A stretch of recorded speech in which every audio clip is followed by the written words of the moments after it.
کسی نے کہا تھا امام حسن شیبانی سے کہ حضور آپ میں خوف بڑا ہے، تو فرمایا کرتے تھے میں نے حضرت ابراہیم ابن ادھم سے لیا ہے۔ کن سے؟ کس طرح؟ آپ فرمانے لگے ہزاروں مریدوں کا پیر گلی سے گزر رہا تھا اور درجنوں مرید پیچھے تھے، ایک شخص نے کوڑا پھینکا چھت سے، میں جاہو جلال دیکھ رہا تھا، تھوڑی دیر گزری تو کوڑا بھی پھینکتے میں نے دیکھا۔ کہتے ایک شخص نے کوڑا پھینکا، مرید روڑے لے کے مارنے نکلے، تو حضرت ابراہیم ابن ادھم نے کھڑا کر لیا، ٹھہر جاؤ یار، اور پھر اس آدمی کی طرف دیکھا، غصہ نہیں آیا، آنکھوں میں آنسو آئے اور رو کے فرمانے لگے یار تو میرے گناہ نہیں جانتا، تو میرے عیب نہیں جانتا، تو میری تنہائیاں نہیں جانتا، اگر تجھے میرے عیبوں کا پتہ ہوتا تو کوڑا نہ پھینکتا، میرے اوپر آگ پھینکتا، میں تو اس قابل تھا کہ آگ پھینکی جاتی، تجھے پتہ ہی نہیں، پتہ سارا ہے سردار کو کیتیاں دا ایدہ پردہ چپایا ہی تیرا پلا اسی۔ آپ فرماتے یہ لفظ جناب ابراہیم ابن ادھم کی زبان سے نکلے تو جو چھت پہ کھڑا تھا چیخ مار کے رونے لگا، جتنا مجمع کھڑا تھا ان کے آنسو طاری ہو گئے۔ فرمایا تجھے پتہ ہی نہیں میرے گناہوں کا۔ بہت بڑا نام ہے امام زین العابدین کا، بہت بڑا نام ہے امام زین العابدین۔ طواف کعبہ کرنے جائے تو جدھر جدھر رخ کرے حجر اسود بھی اپنا چہرہ ادھر ادھر ہی پھیر لے، تیری نسل پاک میں ہے بچہ بچہ نور کا، تو ہے نے نور تیرا سب گر۔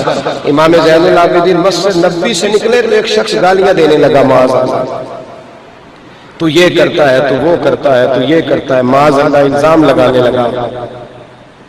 امام صاحب کا دروازہ آیا تو پلٹ کے دیکھا، آپ فرمانے لگے بھائی ابھی تو نے وہ والے عیب گنوائے ہیں جن کا تجھے پتا تھا، تجھے کیا بتاؤں زین العابدین تو اس سے بہت بڑھ کر گناہگار ہے، ابھی تو نے وہ والی باتیں کی ہیں جن کا تجھے پتا تھا۔ کیا لفظ ادا ہوئے کہ اس شخص پہ راشا تاری ہو گئے، لڑکھڑا کے قدموں میں آ گیا، صاحب رب کریم کے بندوں کے پاس جاؤ، یہ طبیعت بدل دیں گے، ان لوگوں کی باتیں سنو جو تمہارے دلوں کو نرم کرتی ہیں۔ اس دور کے اندر عجیب سی کھچڑی پک گئی ہے، عجیب سی، ہمارے مزاج روز بروز سختی کی جانب جا رہے ہیں، قتل عام، ڈاکہ عام، چوری عام، غیبت اور چغلی تو اس قدر عام ہے کہ شاید کوئی محفل رہ گئی ہو جو اس سے خالی ہے۔ معاذ اللہ ثم معاذ۔ بھائی اپنے آپ کو تبدیل کرے، اللہ والوں کی باتیں کل بھی دل بدلتی تھی، آج بھی دل بدلتی ہیں، اور کچھ نہ ہو سکے تو رب کریم کے بندوں کی کتابیں پڑھنی شروع کر دو، داتا صاحب کا کلام تو پڑھ کے دیکھو، کشف المعانی، جدھر جدھر سے وہ شخص گزرتا ہے آج بھی طبیعت بدلتا ہی چلا جاتا ہے۔ پڑھو تو صحیح ان لوگوں کو، ان کے قریب تو آؤ، دیکھو تو صحیح یہ کس پائے کے لوگ ہیں، یہ کس رنگ کے۔ ایک بات کروں اور اپنی بات ختم کر دوں، حضرت امام عبداللہ یافعی علیہ رحمہ لکھا ہے،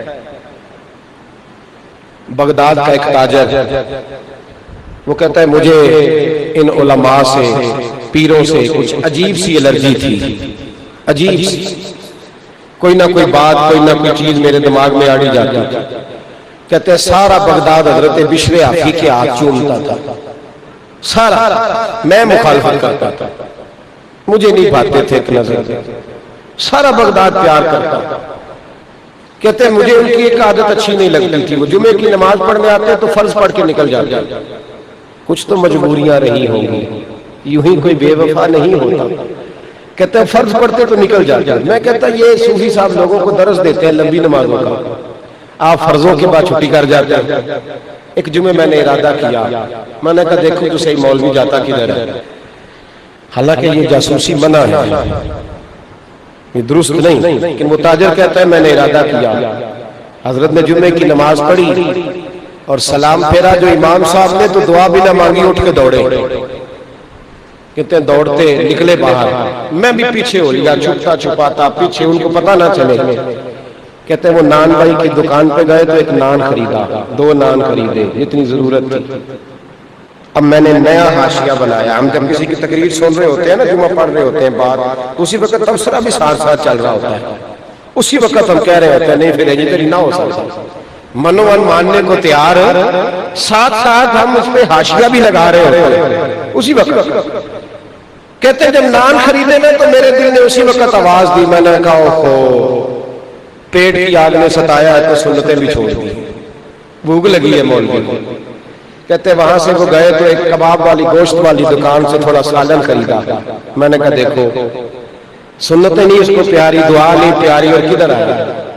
کہتے دونوں چیزیں جلدی سے لی، جنگل کی طرف گئے۔ اب تیسری بات ایک اور بدگمانی، میں نے کہا سبزے پہ بیٹھ کے کھائے گا۔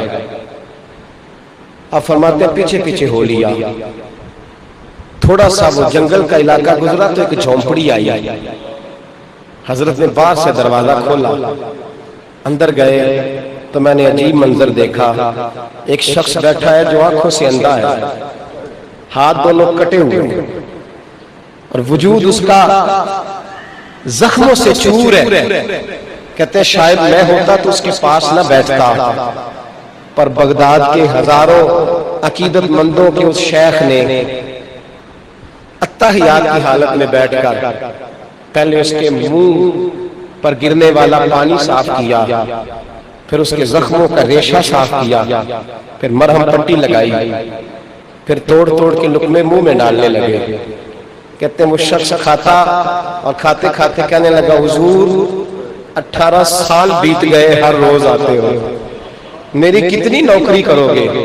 فرماتے ہیں یہ لفظ کہے تو حضرت رو پڑے، فرمانے لگے او بیلیا او بھائی آج ذرا دیر ہو گئی، جمعے کا دن تھا، ذرا دیر ہو گئی آنے میں، معاف کرنا ابھی تو میں نے سنتیں پڑھنی ہے، تیرا کھانا کھلانے میں مجھے اس کی فکر تھی، ناراض نہ ہونا جمعے والے دن لیٹ ہو جاتا ہوں۔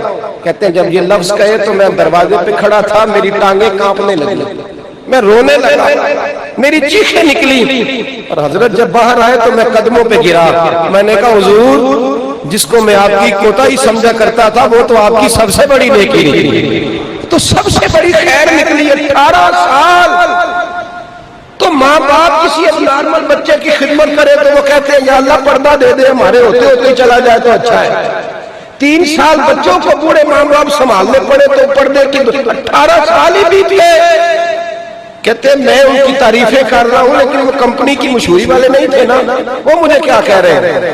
کہنے لگے تو بتا میرے پیچھے کیوں آیا ہے، کیوں آیا ہے؟ میں نے کہا حضور آ گیا۔ فرمانے لگے اٹھ میرے ساتھ وعدہ کر، یہ بات اپنے اندر رکھے گا، کسی کو بتائے گا نہیں۔ حضور کیا ہوا؟ فرمایا یہ میرا اور میرے رب کا راز ہے، یہ میرا اور میرے اللہ کا، خدا کے بندے تو ہیں ہزاروں، بنوں میں پھرتے ہیں مارے مارے، میں اس کا بندہ بنوں گا جس کو خدا کے بندوں سے پیار ہو۔ بھائی اللہ والوں سے سیکھنے کی کوشش کریں، ان کے پاس جائیں تو خیر حاصل کرنے کی کوشش کریں۔ ہماری زندگی بغیر اچھے مشیروں اچھے دوستوں کے نہیں بیت سکتی، نہیں گزر سکتی۔ وہ بڑا کوئی قابل شخص ہے کہ جو محفل میں نہ آئے تو اسے کو پوچھے کہ بھائی تو کیوں نہیں آیا، وہ بڑے نصیبوں والا ہے جسے کو پوچھے کہ تو نماز کیوں نہیں پڑھتا۔ اپنے آپ کو بڑا حسین سمجھ، اگر تجھے کو کہتا ہے درود پاک زیادہ پڑھا کر، کوئی بیٹھا ہوا مجھے دور دعا دیتا ہے، میں ڈوبتا ہوں سمندر اچھال دیتا ہے۔ شکر کر کے اس زمانے میں تجھے ایسا ملے جس کی بات تجھے اللہ کی طرف موڑے، چھوڑ دے بہت ساری باتیں۔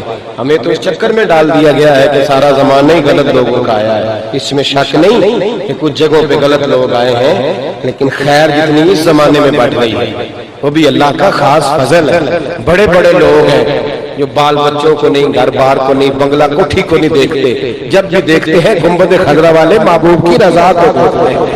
بڑی بڑی خیر ہے زمانے میں، اس خیر کو تلاش کرو ضرور ملے گی۔ اللہ والوں سے پیار کرو، ان کی محبت سیکھو، ان کے کلمات اپنی زندگی میں اپناؤ، جہاں سے خیر ملے اس خیر کو حاصل کرو۔